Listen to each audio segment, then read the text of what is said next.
Teologia da Reforma Protestante, capítulo 3, Teologia dos Reformadores. Nesse capítulo, então, vamos estudar alguns temas, né, daquela época, comparar com a Bíblia, é claro, e como os reformadores se posicionaram. Nesse ponto aqui, eu não estou colocando os anabatistas, porque, vamos dizer, os anabatistas, eles não são reformados, eles não são protestantes, eles existem antes do protesto, existem antes da reforma, tá ok? Então, aqui nós estamos estudando apenas o ponto de vista dos reformados, é a teologia dos reformadores. Então, número 1, a veneração de imagens. O culto das imagens foi decretado pelo segundo concílio de Nicéia em 787 d.C. A Igreja Católica se defende, inclusive citando as diversas imagens encontradas em igrejas protestantes, tá bom? Bom, primeiramente vamos falar sobre essa questão de quando a imagem, o uso das imagens entraram na Igreja Católica, entraram na Babilônia Apocalíptica. A Babilônia Apocalíptica, ela nasce ali pelo ano 313, mais ou menos, porém, assim, doutrinariamente, eles vão se afastando, tá ok? Pelo ano 390, vamos dizer, aquela ali, com certeza, nós já podemos dizer, não é a igreja cristã. Por quê? Porque no começo, quando o imperador Constantino fundou aquela Babilônia, né, mas os cristãos, eles acreditaram o seguinte, o imperador se converteu, foi uma notícia excelente, a igreja vinha de perseguições terríveis, então muitos falaram, agora o imperador se converteu, tudo vai melhorar, a perseguição vai acabar. O que eles não sabiam é que, na verdade, Satanás havia mudado a tática. Ele viu que não conseguia destruir a igreja através da perseguição, Satanás mudou a tática, ele passou para tentar influenciar a igreja, levar a corrupção para dentro da igreja, levar a heresia para dentro da igreja, porque isso é comprovado pela história, né? Constantino, ele nunca se converteu de fato, tanto que até ele nunca se batizou de fato, alguns dizem até que ele se batizou depois de morto, que falaram, vamos batizar o imperador para ele não ir para o inferno, né? Então, alguns dizem até que ele teria se batizado depois de morto. Outros dizem que na hora da morte ele falou, acho melhor eu me batizar. Mas ele, na verdade, ele nunca honrou Jesus. Até a vitória que ele disse que teve, né, e que ouviu uma voz dizendo para ele do céu que ele iria vencer se ele usasse esse símbolo, a cruz. Os irmãos, alguém acredita em sã consciência que Deus chegaria para o imperador, o homem que dirige a quarta besta de Daniel, Deus falar que iria dar vitória sobre, no caso era até exército, era luta pelo poder, né, de Roma. Será que Deus iria dar força a esse exército de homens para esse tipo de batalha, né? Um homem corrompido, e que ele, quer dizer, nunca de fato deu glória a Jesus, ele deu glória ao sol, e todos sabem qual era a intenção, era o sol invicto que eles adoravam, né? Isso hoje a história comprova. Então ele fundou uma instituição Babilônia. E aí o que ocorre? As heresias vão entrando aos poucos. Então, por exemplo, a princípio os cristãos entraram ali enganados, acreditando, né, que ele de fato tinha se convertido. Mas logo vão surgir os problemas, as perseguições aos que não concordavam com determinadas doutrinas, e aí foi vendo que na verdade era uma imposição e a questão era pagã mesmo. Então a igreja sempre ficou de fora daquele poder, tá ok? Porém, vocês vejam, colocar a imagem, aquilo que remetia diretamente ao paganismo, isso demorou. 787, né? Então vamos colocar ali de 313, né, até 787, são mais de 400 anos, tá bom? Então durou um bom tempo, aí 450 anos mais ou menos, porque era algo muito rejeitado. E eles conseguem fazer isso. 787 é a Era das Trevas, em que a Igreja Católica mandava mais no mundo. Por quê? porque o Império Romano, ele havia caído. O Império Romano acabou. E aí, quer dizer, os príncipes, até príncipes alemães que haviam derrubado a Igreja Católica, o Império Romano, digo, eles começaram a se converter ao catolicismo. E aí, né, no caso, o Papa começou a abençoá-los, né, e reconhecer ele como um imperador, e pronto, aquele período virou uma coisa terrível, porque o exército dos germânicos, eles saíam para conquistar e obrigar todo mundo a se tornar cristão. Por isso que eu disse, comparar só esse período e o que Calvino fez lá em Genebra. Então é muito famoso esse período da história, e é um período chamado de Era das Trevas. A Igreja Católica mandava mais que os imperadores, eles defendiam mesmo, olha, a responsabilidade dos imperadores é grande, mas a responsabilidade, aqui já existia o papado, a responsabilidade do Papa era muito maior, ou a responsabilidade dos bispos, tá bom? Então foram aí cerca de 450 anos para eles conseguirem introduzir a imagem de escultura. Aí eles defendem o seguinte, olha, hoje os presbiterianos, eles têm imagens de Calvino, tá bom?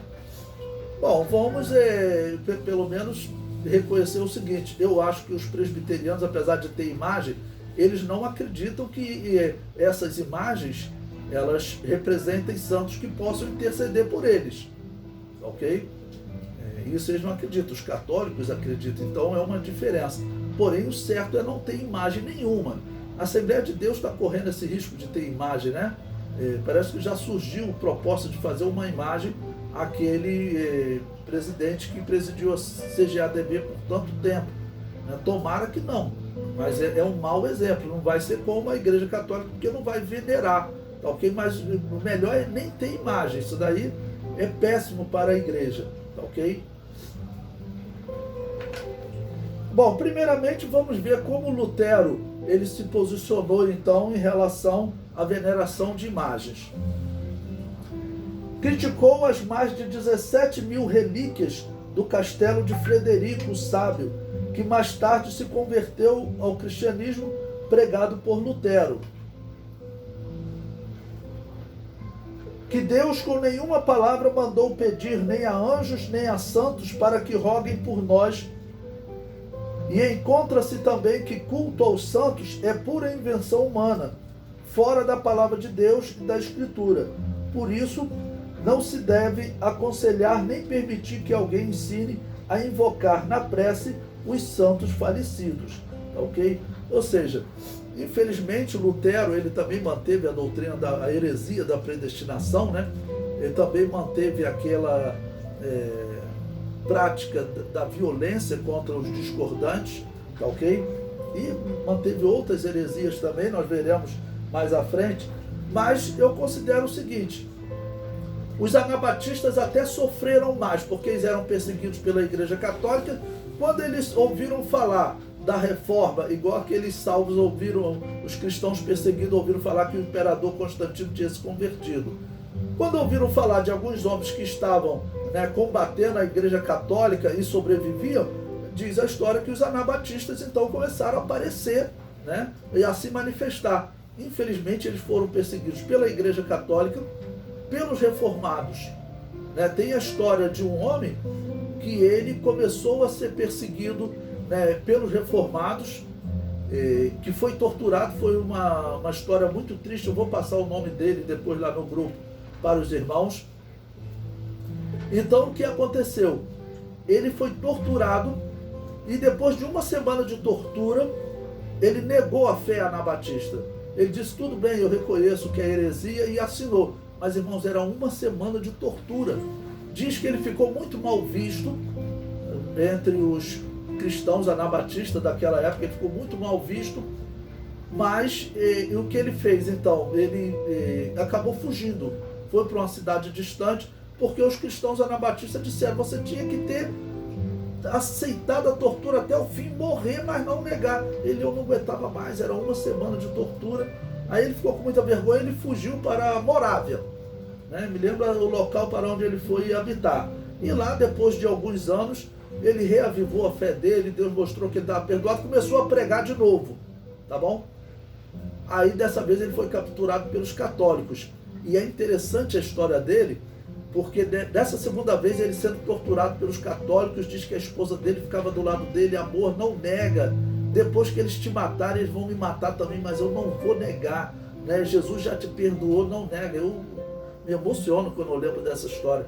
E a esposa dele falando, não nega, né? Jesus já te perdoou, que você negou uma vez agora, e ele ficou ali sendo torturado até a morte. E depois mataram a mulher dele 3 dias depois. Então é uma história muito bonita, tá ok? Então, infelizmente, eles tiveram algumas práticas ruins. Mas, em alguma coisa, tá bom? Eles, pelo menos, combateram a Igreja Católica. Até a liberdade que o mundo passou a ter, de assim, combater, só uma coisa eu posso dizer não para a Babilônia apocalíptica e sobreviver, porque era muito raro, né?